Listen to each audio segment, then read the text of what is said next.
Seorang wanita cantik ditemukan sudah tak bernyawa di Solokan Palupa, Padang di dekat kantor dinas sosial. Kejadian ini terjadi di kota Padang. Ternyata pelakunya tak lain adalah saudaranya sendiri terkait utang masalah uang. Seorang wanita cantik bernama Siti Harahap berusia 22 tahun tinggal di Padang Lawat Utara, Sumatera. Kuliah di Universitas Swasta Medan, dikenal sebagai wanita yang baik, ramah, punya banyak teman dan tak neko-neko. Kehidupan Siti sendiri disibukkan dengan kuliah, dirinya pun rajin kerap membantu orang tua saat ada di rumah. Orang tua Siti mengungkapkan kalau Siti memang tak pernah ada masalah, bahkan dirinya pun tak punya musuh, hingga aneh saat tiba-tiba Siti menghilang dan tak pulang ke rumah. Tepatnya di tanggal 30 Desember 2023 Sabtu malam hari, Siti berpamitan kepada orang tuanya mau menambal ban motor yang memang bocor. Siti ke bengkel dekat rumahnya, bahkan saat itu pun Siti dengan penampilan biasa saja tak memakai helm. Sampai larut malam hingga keluarga bingung Siti tak pulang dan telepon pun tak diangkat. Keluarga Siti pun bertanya-tanya kepada teman dekat Siti, namun tak ada yang tahu keberadaan Siti. Hingga akhirnya subuh hari keluarga pun makin cemas dan mencari Siti. Keesokan harinya di pagi hari jam 8 hari Minggu, keluarga kembali mencari keberadaan Siti. Tak lama seseorang menemukan motor Siti dengan kunci masih menggantung 1 kilo jarak dari rumah. Makin khawatir, keluarga pun langsung melaporkan kehilangan Siti dan penemuan motor ke polsek terdekat. Mencari Siti di sosial media, bahkan pihak yang berwajib pun langsung menyelusuri kehilangan Siti. 2 hari kemudian ternyata ada anak-anak yang bermain di Solokan Dinsos Paluta, Padang. Mereka pun mencium bau busuk menyengat dan langsung cerita kepada orang tua mereka. Setelah dicek oleh orang tua, mereka pun nampak kaget. Ternyata menemukan sesosok jasad dengan kondisi miring dan tengah membusuk. Orang tua dari anak-anak tersebut pun langsung lapor PRT dan lapor pihak kepolisian. Berita ini pun langsung ramai di kalangan para warga. Tak lama polisi datang menyelidiki kasus ini dan membawa jasad ke rumah sakit untuk dilakukan otopsi. Polisi sendiri mengumumkan ciri-ciri korban, baju kembang-kembang dan penjepit rambut, dan tak jauh dari situ ada bungkus rokok.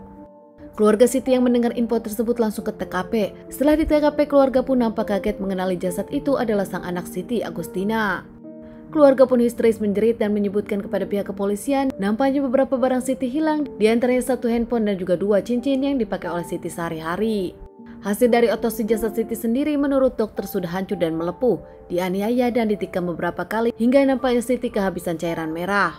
Sementara jasad Siti sendiri dikembalikan ke keluarga usai jalani otopsi untuk pemakaman. Pihak kepolisian pun langsung interogasi keluarga dan teman-teman terdekat Siti demi mencari pelakunya.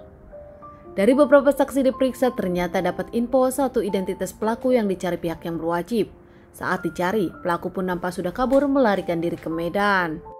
Pihak kepolisian terus melakukan pencarian dan pengejaran dicari di Medan, namun ternyata pelaku pun sudah tak ada. Tak lama pihak kepolisian menerima info kalau pelaku akan menyerahkan diri didampingi keluarganya. Pelaku sendiri bernama Firman Siregar yang ternyata satu desa dan masih bersaudara dengan Siti. Firman diamankan tanpa perlawanan dan mengakui kalau dirinya adalah pelakunya. Saat itu Firman mengungkapkan motifnya masalah hutang 300.000. Sabtu malam hari itu Firman pun ke warung. Saat itu dirinya melihat Siti dan akhirnya mereka pun ngobrol. Siti menagih hutang kepada Firman, namun Firman mengaku tak ada uang. Siti bahkan diantarkan Firman memperbaiki ban motor di bengkel terdekat rumahnya. Usai keduanya ngobrol, Siti pun mengajak Firman ke kafe. Tak ada masalah sama sekali saat itu, mereka di kafe baik-baik saja. Tak lama akhirnya Siti pun mengajak Firman pulang, namun di jalan Siti menginginkan nonton konser dan meminta Firman mengantarnya. Di perjalanan nampaknya Siti masih ngoceh masalah hutang, namun Firman pun tahu kalau dirinya tak ada uang. Kesal kepada Siti, akhirnya Firman pun mengungkapkan malas untuk mengantar Siti ke konser dan keduanya berujung cekcok. Di perjalanan mereka naik motor dari Siti dan Firman yang mengemudi. Mengaku mau menelpon temannya namun tak ada yang mengangkat, Firman pun pura-pura mau buang air kecil. Tak lama menjauh dari Siti, namun saat Siti lengah, Firman membekap bahkan dibalas dengan gigitan Siti. Firman yang marah langsung memukul, mendekap dan menganiaya Siti. Saat itu pun Siti nampaknya tengah pingsan. Firman sempat pulang dulu ke rumahnya membawa senjata tajam dan kembali lagi ke TKP. Di TKP dengan senjata tajamnya, Firman menikam Siti beberapa kali hingga akhirnya Siti tak bernyawa. Sebelum pergi kabur meninggalkan Siti, Firman sendiri membawa 2 cincin dan 1 handphone milik Siti.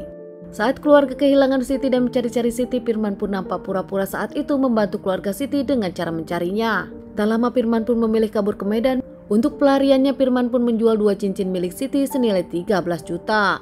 Firman kini diamankan dan dikembalikan ke Padang. menjalani beberapa kali persidangan dan kini divonis 15 tahun penjara. Keluarga Siti tak menyangka semua ini terkait permasalahan hutang 300.000. Apalagi pelakunya adalah Firman, sepupu dari Siti sendiri. Kesedihan keluarga Siti nampak tak bisa ditutupi lagi. Orang tua Siti kerap melamun kehilangan sang anak untuk selamanya di tangan orang tak bertanggung jawab, bahkan yang dikenalnya. Teman-teman, sekian dulu bahasan kasus yang aku bawakan kali ini. Semoga ini bisa dijadikan pelajaran untuk kita semua dan ditunggu bahasan kasus-kasus selanjutnya.